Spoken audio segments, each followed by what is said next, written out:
Bienvenue, chers auditeurs, dans un nouvel épisode troublant des mystérieuses histoires. Attachez-vous, car cette histoire vous plongera dans l'obscurité de l'inconnu. Notre histoire commence dans les rues sombres de la ville, alors que la nuit tombe lentement. Fatou, une jeune femme intrépide, vient de quitter son travail tard dans la soirée. Fatou arrête un taxi pour rentrer chez elle, espérant que les trajets se dérouleront sans encombre. Elle monte à bord, s'installe à l'arrière et le taxi démarre. Tout semble normal jusqu'à ce que le taximène commence à diffuser des informations glaçantes à la radio. La radio murmure des nouvelles effrayantes de meurtres et de kidnappings. La tension monte dans la voiture et Fatou demande poliment au taximène de changer de station pour quelque chose de plus apaisant. Fatou d'une voix tremblante: Pouvez-vous me mettre quelque chose de plus relaxant, s'il vous plaît? Le taximène change de station, mais l'atmosphère reste tendue. Cependant, le taximène ne peut s'empêcher de poser des questions intrusives à Fatou, ce qui la met mal à l'aise. Avec insistance: pourquoi une si jolie demoiselle comme vous finit-elle si tard au travail? Fatou répond sèchement: c'est mon boulot. Si tout le monde faisait son travail, ça serait mieux pour nous tous. Le taxi continue de rouler en silence pendant un moment. Puis, le taximène pose une autre question qui semble éveiller la méfiance de Fatou.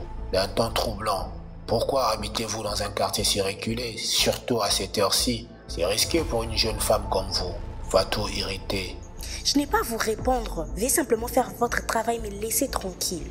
Les paroles de Fatou semblent avoir éveillé quelque chose chez le taximène. Le taximène d'un ton sombre: vous savez, c'est étrange. J'ai déjà eu cette conversation un soir, un déjà-vu. C'était une dame assise à la même place que vous m'a donné exactement la même réponse. Sauf que pour elle, la soirée a mal tourné. Fatou, désormais inquiète, tente d'en savoir plus. Fatou anxieuse: comment ça? Mal tourné? Le taximène d'un ton inquiétant: lorsque je l'ai déposée chez elle, 2 hommes l'attendaient devant son appartement. Ils l'ont assassiné sous mes yeux. Une onde de terreur envahit Fatou, qui commence à penser que le taximène ne plaisante pas. Vous devez plaisanter, c'est impossible. Le taximène calmement: je ne plaisante jamais avec des histoires aussi sombres. Le taximène lui tend un bout de papier avec son numéro écrit dessus. Prenez mon numéro, appelez-moi si vous avez besoin d'aide. Fatou descend du taxi et rentre dans l'immeuble. À l'intérieur de l'immeuble, Fatou monte les escaliers en silence, espérant que tout cela n'était qu'une sinistre farce. Mais elle décide de guetter devant sa porte. Les sons de ses pas résonnent dans le couloir. Alors qu'elle regarde par l'entrebâillement de la porte, elle découvre des hommes louches postés devant chez elle. Fatou murmure: oh non! Fatou recule précipitamment, mais heurte une canette sous ses pieds, alertant les hommes. Le bruit des courses précipitées descendent les escaliers. En panique, Fatou fuit l'immeuble, mais en sortant, elle heurte quelque chose ou quelqu'un, perdant alors la mémoire. Alors qu'elle reprend connaissance, elle est allongée dans son lit en tenue de nuit. Elle découvre un bout de papier dans sa main, semblant vide. La confusion et la peur l'envahissent.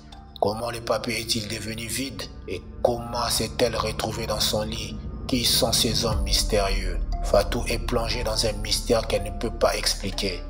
Tout semble irréel, comme si elle était piégée dans un cauchemar éveillé. Et c'est ainsi, l'histoire mystérieuse de Fatou nous laisse avec plus de questions que de réponses. Rejoignez-nous dans les prochains épisodes de Mystérieuses Histoires pour plonger encore plus profondément dans le monde de l'inconnu jusqu'à ce que le mystère soit résolu. Ou non.